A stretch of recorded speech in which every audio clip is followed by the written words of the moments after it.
이루어지게 되는 거지요. 그게 중요한 거잖아요. 자, 오늘 본문의 말씀보다 조금 앞서서 여호수아 5장 2절이 있습니다. 결정적 마지막 순간 하나님이 주시는 말씀이 있는데 그 말씀이 뭐냐라고 하면은 하나님께서 할례를 받아라 그럽니다. 지금요 야복강을 건너서 가나안 땅에 들어가는 순간부터 전쟁입니다. 만약에 이스라엘 백성들이 할례를 받으면 전쟁을 이길 수가 없어요. 여러분 아시죠? 창세기 이야기에서 야곱의 이야기 가운데 야곱이 다시 그 삼촌의 라반 삼촌의 집에 나와서 하나님 말씀대로 베델로 가는 길에 중간에 정착해버리잖아요. 세겜에. 거기서 집 짓고 거기서 살잖아요. 여기가 좋으니까. 그런데 무슨 일이 생깁니까? 야곱의 그 딸 디나가 동네 청년에게 추행을 당하게 되죠. 그러니까 야곱의 그 아들들이 오빠들이 벌떼같이 일어나가지고 죽이니 살리니 막 한단 말이에요. 그러니까 어떻게 이 난리가 날 지경이니까 그러지 말고 결혼시키자 작전을 짰어요. 작전을 짜니까 이 사람들이 이 추장 아들들이 생각할 때 뭐예요? 이스라엘 사람들하고 결혼하면 야곱을 보니까 굉장히 부자인데 결혼하면 좋을 것 같으니까 결혼합시다. 그럼 당신 딸과 우리 아들을 결혼시키려면 어떻게 합니까? 그랬더니 여기서 그 오빠들이 이야기하잖아요. 할례를 받아야 됩니다. 우리는 하나님의 백성이기 때문에 할례를 받는 민족인데 당신들이 우리랑 결혼하려면 할례를 받아야 합니다. 그랬더니 그 주장 아들이랑 다 동네 사람들이 좋습니다. 그리고 할례를 다 받았어요. 할례를 다 받는 순간 오빠들이 칼을 들고 다 쳐들어가서 다 죽였잖아요. 이게 무슨 말이에요? 할례를 받으면 싸우기가 불편해. 싸울 수가 없어요. 가나안 땅에 들어가자마자 전쟁이 시작인데 할례를 받으면 돼요? 안 돼요? 안 돼요.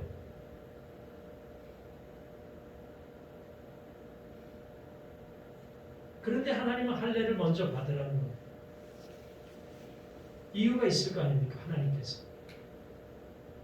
전쟁에는 불필요한 건데 하나님이 전쟁에 임박해서 할례를 말씀하시는 이유가 있잖아요.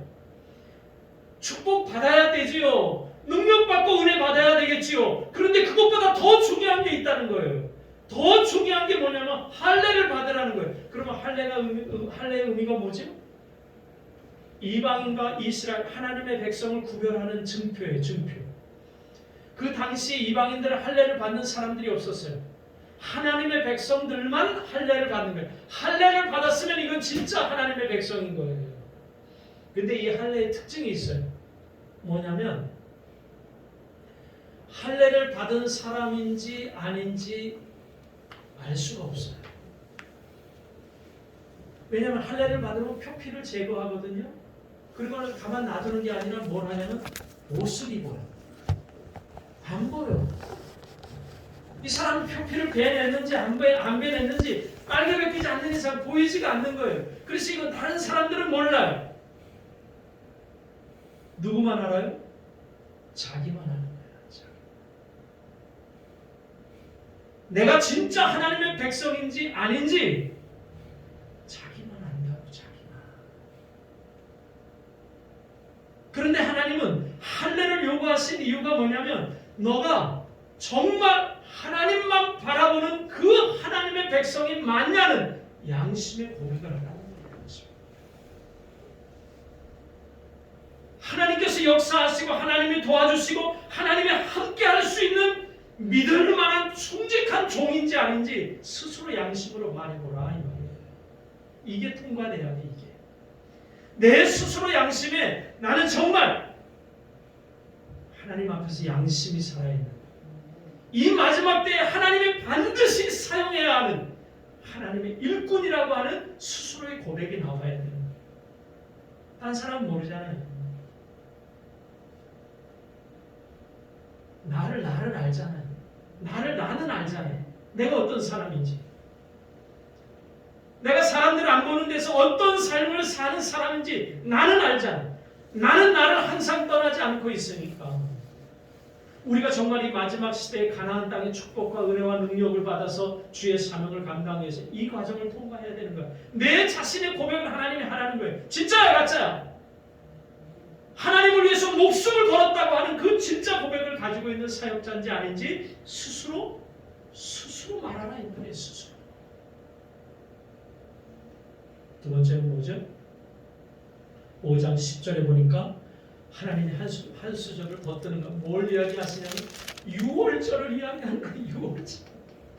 지금 6월절 이야기할 타이밍이 아니지요. 아까도 말했지만 가나안은 들어가자마자 전쟁입니다. 그런데 6월절을 이야기하고 계시는 거예요. 6월절에 물론 의미도 있지만 이 6월절이라든지 초막절이라든지 뭐 이런 절기들의 의미가 있어요. 절기가 쫙 되면은요, 이스라엘 백성들은 이스라엘 안에 살든지 외국에 나가서 살든지 뭐 상관없이 전체가 다 모입니다. 예루살렘 성전으로. 그래서 거기에서 엄청난 제사를 드리는 거예요. 하나님 앞에. 나는 바쁜 일이 있으니까 이런 거 없어요. 무조건 다 모이게 되어 있는 거예요. 예수님이 이 세상에 오셔서 태어났을 때 여간 방이 없으셨죠. 마구간으로 가서 구유에 나신 이유가 그때가 절기였기 때문에 그래요. 사람들이 다 모여든 거야. 그러니까 서로 거기서 먹고 자면서 제사를 드리니까 방을 잡다 보니까 방이 없는 거죠. 그러니까 절기만 되면 이스라엘 백성들은 모든 삶을 다 내려놓고 다 모여서 제사를 드리는 거예요. 이게 무슨 말이냐면 6월절의 의미가 무엇이냐가 중요한 것이 아니라 지금 하나님은 이스라엘 백성들에게 원하시는 것이 있어요. 그게 뭐냐면 라이프 스타일, 살아가는 스타일. 이스라엘 백성들은 어디서 뭘 하고 있든지 간에 절기가 탁 되면 하던 일을 내려놓고 하나님이 원하시는 대로 예루살렘 성전으로 모여서 하나님 앞에 제사를 드려요. 하나님이 원하시는 스타일, 살아가는 스타일이 있다 이 말이에요. 하나님이 원하는 스타일로 살아가야 하나님 역사가 일어나는 거예요. 인생은 내 마음대로 사는 게 아닌 거 아시죠? 하나님이 원하는 대로 살아가야 하는 거예요. 예를 들어서 우리 성도들한테 이야기하잖아요. 주일은 어떻게 지내야 돼요? 아침 일찍 예배드리고 오후에 일찍 놀러 가야 되는 겁니까? 천만의 말씀이에요. 주일은 그렇게 보내는 게 아니잖아요. 엿새 동안 내 모든 일을 힘써 행할지며 제7일은 안식. 이 안식 속에 뭐가 있냐면 하나님을 예배하고 하나님을 높여 찬양하고 하나님을 위한 일을 하고 오직 하나님 중심되는 날이에요. 주일, 주님의 날.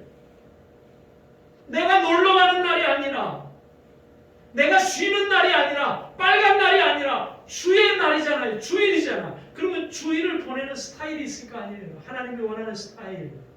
성도들에게 원하는 스타일. 예배 끝나고 집에 가서 배 깔고 엎드려가지고 텔레비 보라고 주신 날이 아니라는 거지. 우리 장로교는 헌법에도 나와 있어요. 주일날은 하나님을 예배하고 하나님을 높이 찬양하고 신앙의 서적을 읽고 연약한 자를 신방하고 전도 활동 외에는 하지 않는다. 헌법에도 나와 있는 거예요. 헌법에도.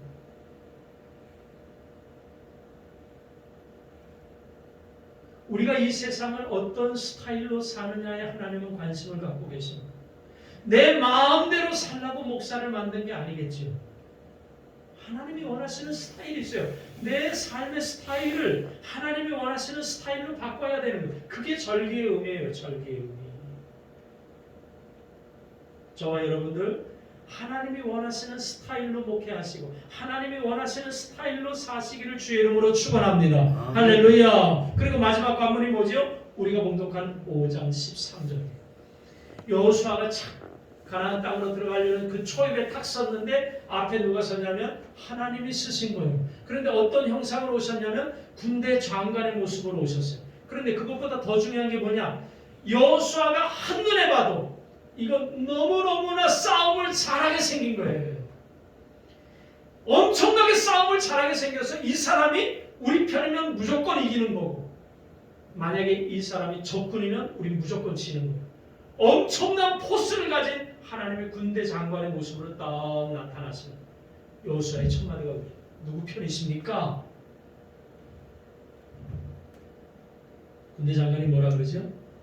네 편이다. 네 편이다. 이 본문은 우리에게 똑같은 질문을 하십니다. 당신은 누구 편이십니까? 똑같이 물어요. 여러분들 누구 편이라는 하나님의 편이 되어야 되겠지요. 할렐루야. 하나님의 편이 되는 데 있어서 머뭇거리지 말고 얼른 하나님의 편에 서서 하나님과 함께 가는 거예요. 하나님의 편이 되면 중요한 게 뭔지 아세요? 요즘 제가 뉴스 보니까 손흥민 누군지 아시죠? 축구 선수. 손흥민이 또 몇 경기 연속골을 넣어가지고 엄청 또 몸값이 귀해지기 시작하는 거예요. 그런데 손흥민보다 그 유럽, 영국 축구 무대에서 더 사람들이 좋아하는 사람이 있어요. 그게 누구냐? 박지성이에요. 박지성 아시죠? 박지성. 그런데 손흥민은 생각보다 키가 커요. 체격도 좋아요. 그런데 박지성은요, 축구하는 사람으로서는 아주 열악한 신체 조건을 가지고 있어요. 심지어는 평발이에요. 오래 뛰지도 못해. 키도 작아요. 몸집도 작으니까 유럽 사람들하고 부딪히면 그냥 넘어지는 거예요. 넘어져. 그런데 여러분 아시죠? 박지성 선수가 있었던 팀이 맨유입니다. 맨유 팀의 감독이 퍼커슨이라는 사람. 퍼커슨은 박지성을 너무너무나 좋아하는 거예요. 박지성보다 키도 크고 축구도 잘하는 사람이 많은데 박지성을 굉장히 좋아하는 거예요. 중요한 경기는 박지성을 반드시 선발 주전으로 내세우는 거예요. 왜 그런지 아세요? 키도 작고 조그맣고 발도 평발이고 유럽 사람들에 비해서는 아주 열악한 신체 조건을 가졌는데 왜 퍼커슨 감독은 박지성을 그렇게 사랑해서 중요한 경기에는 반드시 박지성을 출전시킬까요? 나중에 박지성이 은퇴할 때쯤 돼서 퍼커슨이라고 하는 감독이 인터뷰를 했어요. 기자가 물어봤겠지요. 왜 이렇게 박지성을 좋아합니까? 왜 이렇게 박지성을 중요한 경기에 내보냅니까? 동양의 조그만 사람인데. 그랬더니 퍼커슨이 한 말이 있어요. 박지성은 좋다 이거죠. 키도 작고 약하고 어쩌고 저쩌고 그런데 딱 한 가지 잘하는 게 있대요. 그게 뭐냐면 이 퍼커슨 감독이 작전을 짜잖아요. 그러면 이 작전대로 꼭 움직이는 사람이 박지성이에요. 골을 더 넣고 싶은 마음에 많은 사람들이 환호성을 지르니까 우쭐한 마음에 자기 잘난 척을 하지 않고 그냥 처음부터 끝까지 전반전이 시작되고 후반전이 끝나는 시간까지 감독이 작전 지시한 대로만 그대로 뛴다는 거예요. 가장 성실하고 가장 충실하게 축구를 하는 사람이라서 그 박지성을 사랑한다. 하나님이 왜 네 편 내 편을 가르칠까요? 내 편과 네 편의 가장 큰 차이가 뭔지 아세요? 작전이 다릅니다. 작전이. 하나님의 편이 됐다는 건요, 하나님에게 내려오는 작전이 있어요. 이 작전대로 움직이라는 거예요. 그 군대 장관이 네 편이다 그러고 그 다음 말이 뭐지요? 여리고성을 무너뜨리는 작전을 주는 거예요. 작전. 이 작전대로 움직이는 사람이 가나안 땅을 갖는 거예요. 하나님의 작전이 있거든요. 다 똑같지 않아요. 사역자마다도 다 다르고 성도들은 한 사람 한 사람마다 다 달라. 왜냐하면 하나님은 우리를 굉장히 존중하고 사랑하고 우리를 인격적으로 대우하시거든요. 사람이 다 다르잖아요. 개성이 다 다르잖아요. 환경이 다르잖아요. 그래서 그 사람에게 가장 적절한 작전을 하나님이 떨어뜨려 주시는 거예요. 작전대로 가는 거예요. 작전대로.